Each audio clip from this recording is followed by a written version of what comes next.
I need to find the exact value of something on the unit circle. Okay, perfect. I got through the first exercise just somehow by some miracle, and then now I'm into more advanced ones, and I'm completely like, Okay. oh crap, I gotta figure this Is out. it something you can verbalize for me? Yeah, so like say for instance, I need to find the inverse sine of the cosine of 5 pi over 4.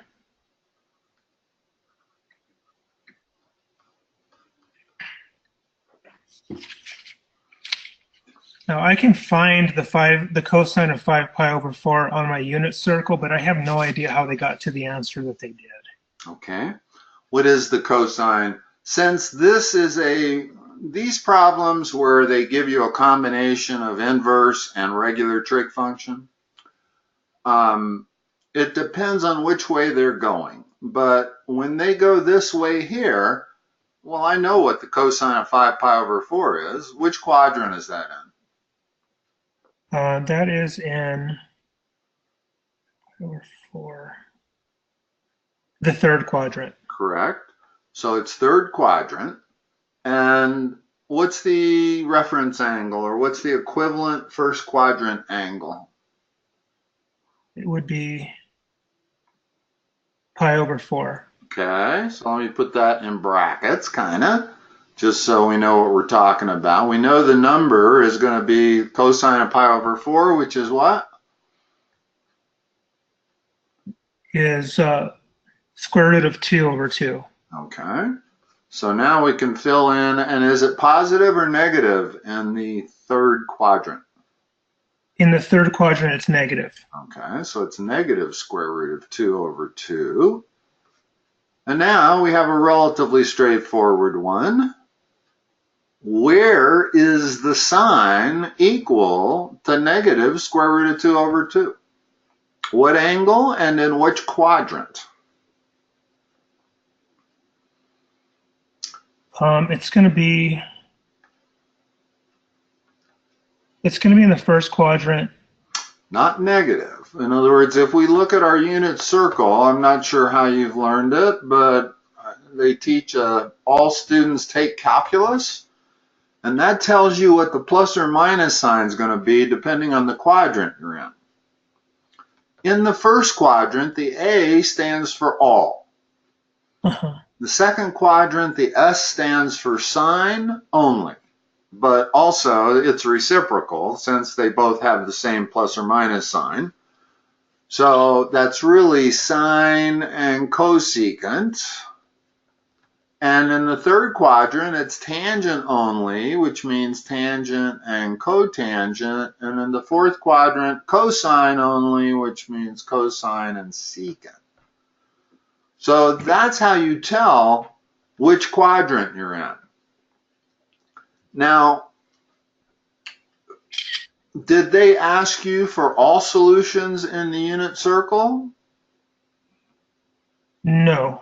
Or just are they okay with you putting that into a calculator like that? They're probably okay with me putting it in a calculator. They don't say not to. Okay, so what do you get when you do the inverse? What kind of calculator are you using, Raul? I have a TI 30XA. Okay. You know how to do the inverse sine of negative square root of 2 over 2? Yeah, I think so. Are you sure they don't want you to do this manually?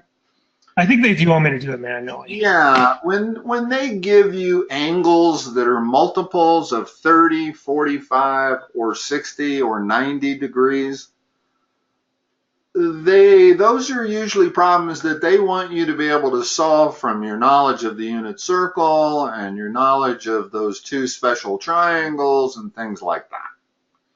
So I actually would prefer to do this manually. Okay, good. I think it teaches you more and it's more useful. I mean, what do you learn by putting something into a calculator and pulling out an answer? Nothing. Yeah, right. So let's talk about this.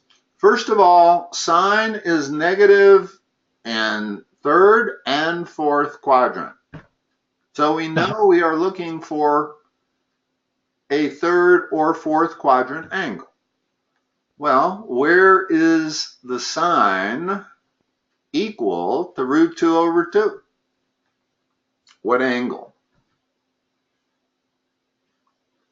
It's 5 pi over 4. Well, no, not really. I've already solved that part. Uh-huh. Now I'm doing this part.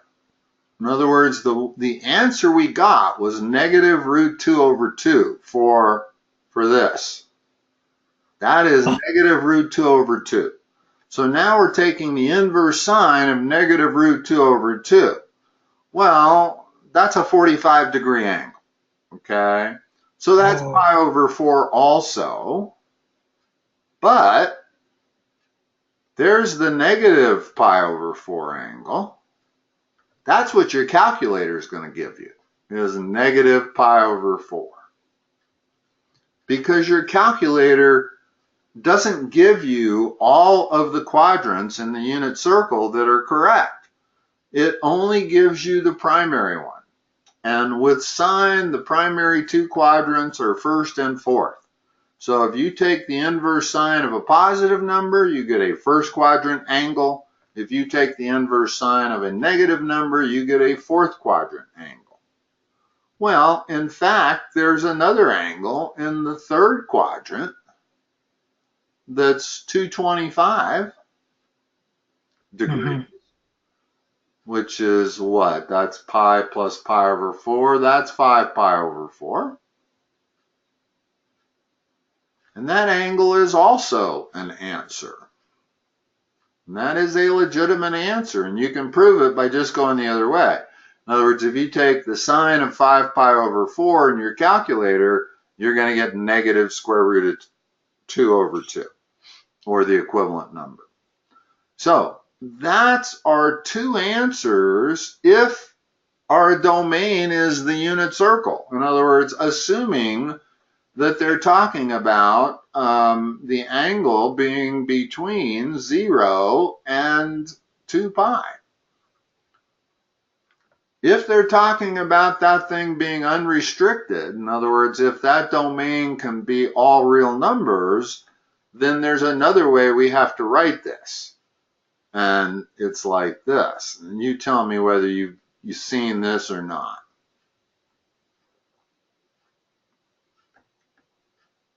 In other words, this is another way, depending on whether they restrict the domain or not. That's your real answer. In other words, where n is any positive or negative integer, if you define that as an answer, it will be correct, because the sign of that, no matter what n is always going to be negative square root of 2 over 2. Okay. Okay. It's one of the key things. I'm doing most of the talking, so I'm not getting a real good idea of your knowledge of this stuff, or whether it's making sense or not to you. But the thing that's always helped me a lot in trig, maybe I'm being too basic here, is we take sines of angles to get ratios. And we take inverse sines of ratios to get angles. Always.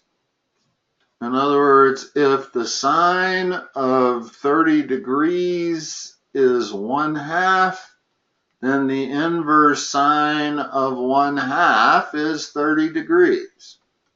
Okay, yeah. That's an if and only if. That's a necessity. But it also turns out that the sine of 150 degrees is also 1/2. So in reality, if I take the inverse sine of 1/2, I not only get 30, but I also get 150. Oh, I see. It Yeah. just depends on how they've defined it. And I also get 390 and 410. In other words, I can go out to infinity. So there's an unlimited, but in order to treat inverse sine as a function, they have to limit it to one of these answers only. They can't have more than one answer. And your calculator, so when you put inverse sine of negative 1/2 in your calculator, it only gives you the fourth quadrant. In fact, it gives you an answer of minus 30 degrees or minus pi over 6, depending on whether you're in radians or degrees. Whereas it does not give you the third quadrant answer, which is also a correct answer. It just doesn't give it to you because it has to treat it like a function. So it has to give you one number only. And in this case, it's going to give you that number right there, 30. It's going to give you the first quadrant answer. Excuse me. Okay.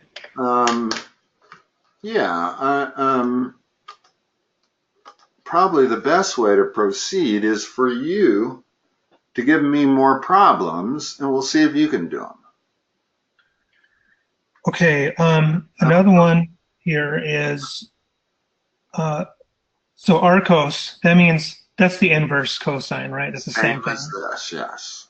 Okay. I prefer calling it inverse because inverse is exactly what it is. It is the inverse function of a trig function.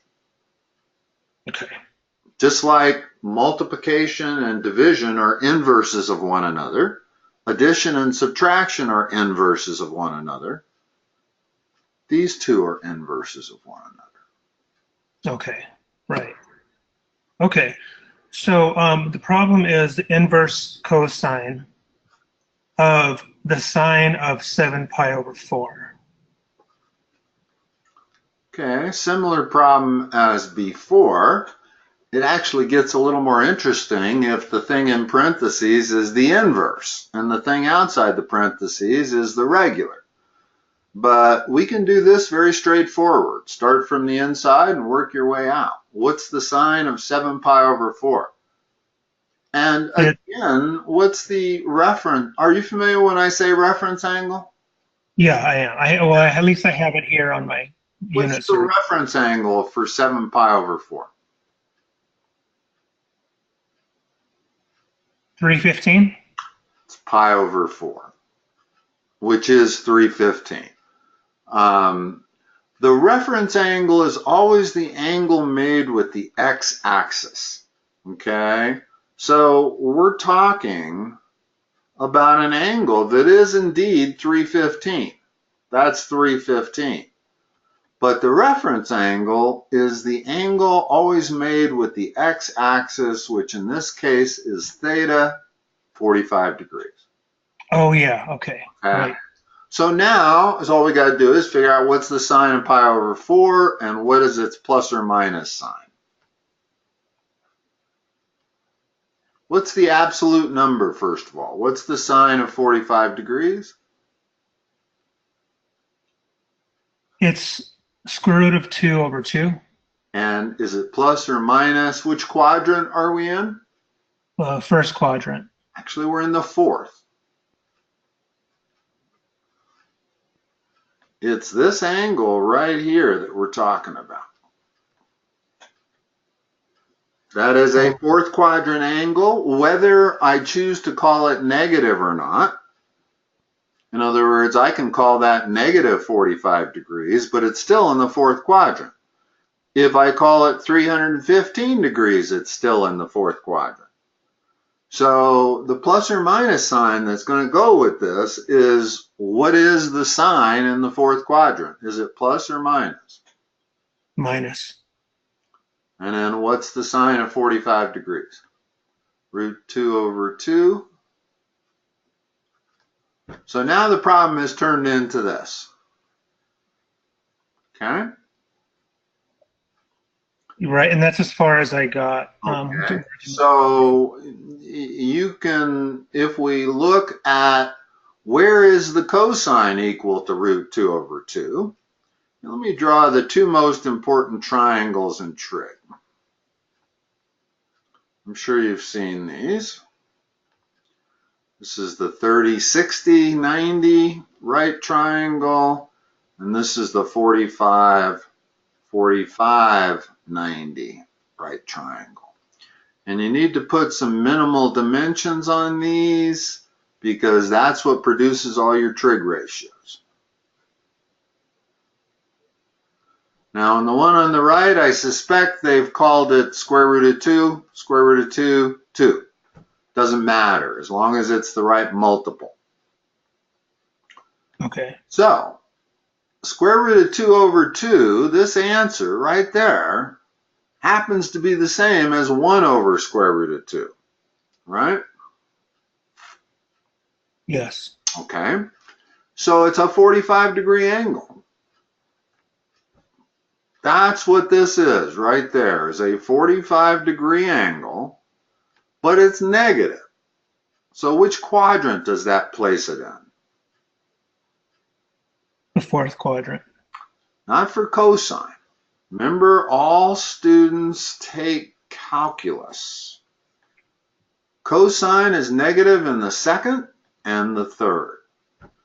It's primary, in other words, what your calculator is going to give you is the second quadrant answer.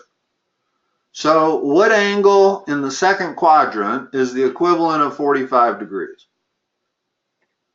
It's 3 pi over 4, or 135. That's good. That's what your calculator will give you, is 3 pi over 4, or 135. But I'm still not sure whether that's sufficient for your test or whether they want both quadrants, because it's also negative in the third quadrant. What's the third quadrant angle that would also work? 5 pi over 4. Yeah, or Or 225. 225, exactly. Do they pretty much do everything in radians at this point? Yeah, they are. They're doing everything in radians. Okay, I'll try to stick to radians. One can switch back and forth if you have trouble with the conversion, but I have found that once you switch to radians, you're probably better off kind of staying with radians. Even though it's a bit of a foreign language, you just kind of have to force yourself to think in radians almost. In fact, I should label these as pi over 6, and that's pi over 3, and these are pi over 4. The answer that they gave me on this when I couldn't figure it out, you can see what the answer is supposed to be, and then move to the next one. They gave 3 pi over 4. They only have been giving. That's the principal one. That's good to know. I won't worry about this second quadrant answer. And if you put that into your calculator, that's the only thing your calculator is going to give you also, is 3 pi over 4, or, you know, whatever that is. And I guess they'll give you, if you got it in radians, they should give it to you as 3 pi over 4. They might not, though. They might actually give you a decimal. I dealt with a trig student yesterday that she didn't know any of this stuff by heart, so she had to use her calculator, and she just had a devil of a time because the calculator kept giving her decimal answers, not typical radian answers. Yeah, that's the case with mine too. It only gives decimal. Which almost makes the calculator hurt, not help. Right. If you can just memorize the first quadrant, you can figure out the whole unit circle. And I'm talking about for your common angles, pi over 3, pi over 2, pi over 4, pi over 6. Yeah, the calculator can make it more confusing. This girl absolutely had nowhere to go because her calculator wasn't, I mean, she probably took her test and put her answers in a decimal number, and I bet she lost a point or two on every answer because it wasn't exact. Mm-hmm. Yeah. Okay, what else you got? Do you have any where the trig function is on the outside and the inverse trig function is on the inside of the parentheses? Those are Let's a see. little trickier, and I can show you how to do them.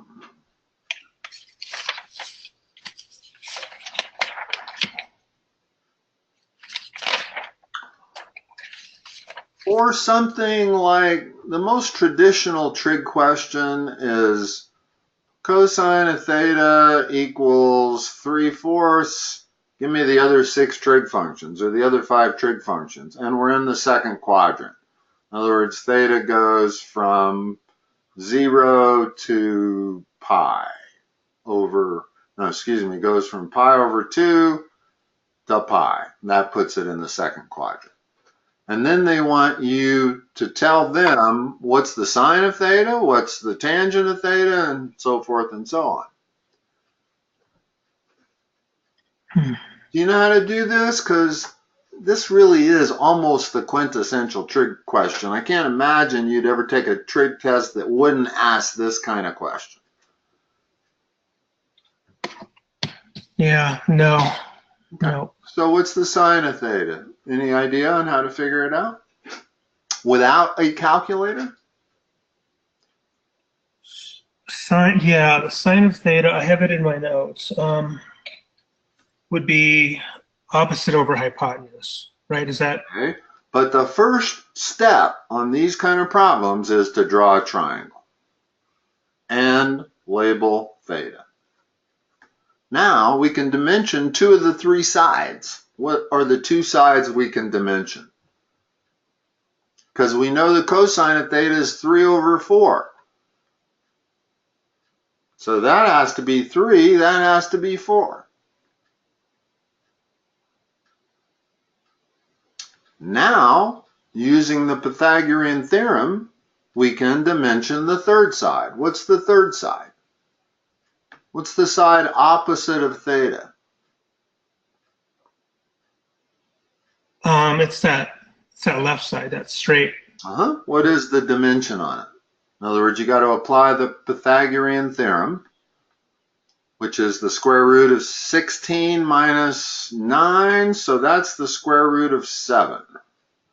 Okay? Now that I have the triangle dimensioned, I can answer all these questions. And the only thing I did wrong was that should have been a negative 3/4. Since we're in the second quadrant, cosine has to be negative. Okay? Do you work much with secant, cosecant, and cotangent, or is everything pretty much sine, cosine, and tangent? No, we've been using all 6. Okay, well, let's just go through how we would do all 6 here. It's really kind of easy. In other words, now that we have the triangle fully dimensioned, what's the sine of theta? Let's see. Opposite over hypotenuse. Right, opposite over hypotenuse. Which is So square root of 7, I know, pi opposite over hypotenuse. So square root of 7 over 4. correct. What's its sign, plus or minus? It's in the second quadrant. It's going to be positive. Correct. Notice that we never figured out what theta was. We didn't need to.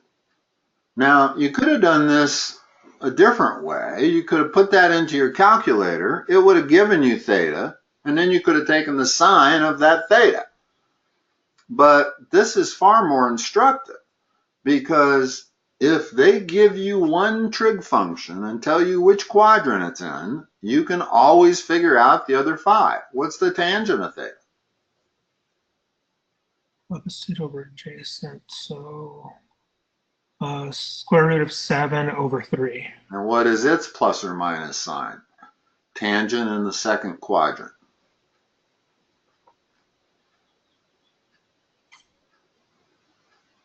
Actually, that I don't know. All students take calculus. All students take calculus. What is tangent in the second quadrant?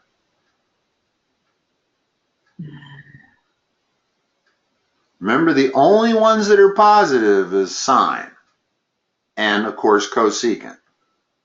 Tangent's only positive in the first and third.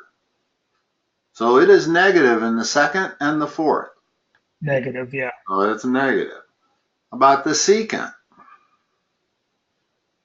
Secant. Secant of theta.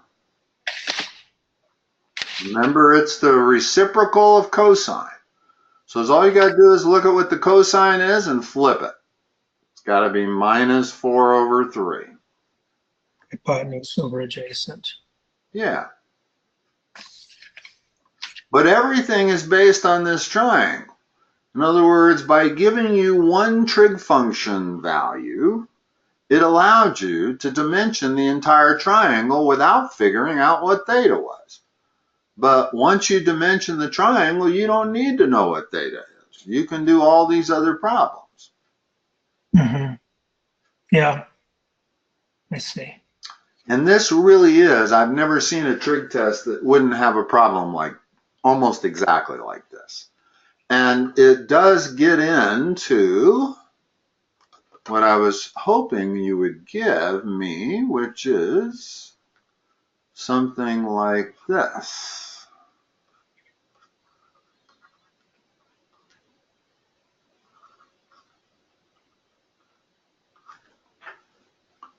Now, this you don't have to, you can do this without a calculator also. Notice the only difference between this problem and the ones you've been giving me is inside the parentheses, we have an inverse trig function. Mm-hmm. The way to think about these is that is some angle theta. That's what that is right there, is an angle. That's why it's important to know that when you're dealing with inverse trig functions, you're talking about angles. So again, I'm going to draw my triangle. That angle that we're trying to figure out, we'll just call theta. Well, I know that tangent is opposite over adjacent. So now I can do that. That gives me a hypotenuse of square root of 34. And now, what's the cosine of theta? From the triangle? It's going to be 5 over square root of 34. And I'm assuming your teacher doesn't care if you rationalize those or not? No. Good. That's the new trend in teaching trig, is to not have people rationalize the irrational denominators. Okay, right. Again, notice that I solved the problem without calculating theta. And the other way to do it, if you had to use your calculator, what you would do is you'd put that in there, come up with an angle, and then you'd take the cosine of that angle and you'd get that answer. So you would figure out the angle they were talking about and the answer, but it's not necessary to do it from the inside out on this problem. In fact, this is a much better way to do it because you get an exact answer. Whereas when you introduce the calculator, you frequently end up having to give an answer that's been converted to a decimal. Yeah. Which is never exact, not on these trig functions. So, okay. Anyway, I hope I've been helpful. Yeah, you have. I have a lot of notes here that I'm going to absorb and apply. I have been recording this. And I will send you an email just as soon as I get it posted. It'll be in about 20 minutes. And if you like, you can review the recording. Awesome. I didn't know that you could do that. That's perfect. Yeah, it's just a recording of our audio and everything that I've been writing on our joint common screen here. Okay, sounds good. Yeah, I'll get that up to you as soon as I can. and is all you have to do to close out of the go to meeting is click on the X in the upper right. But before you do, let me just say one last thing. If you decide you want another session, the next time I don't need to call you, is all I need to do is text you that 9-digit meeting ID number, which is how I do it with all my students. Great. Call the first time to help you download the software, but after that, you really don't need it. You should have an icon on your desktop that looks similar to this flower over here on the left. In other words, when it installed the software, should have left an icon. Next time, just double click that, input your meeting ID number, you're all good to go. Okay. Well, great resource and good help. Thank you. You're welcome. Nice working with you, Raul. Thanks, David. Bye.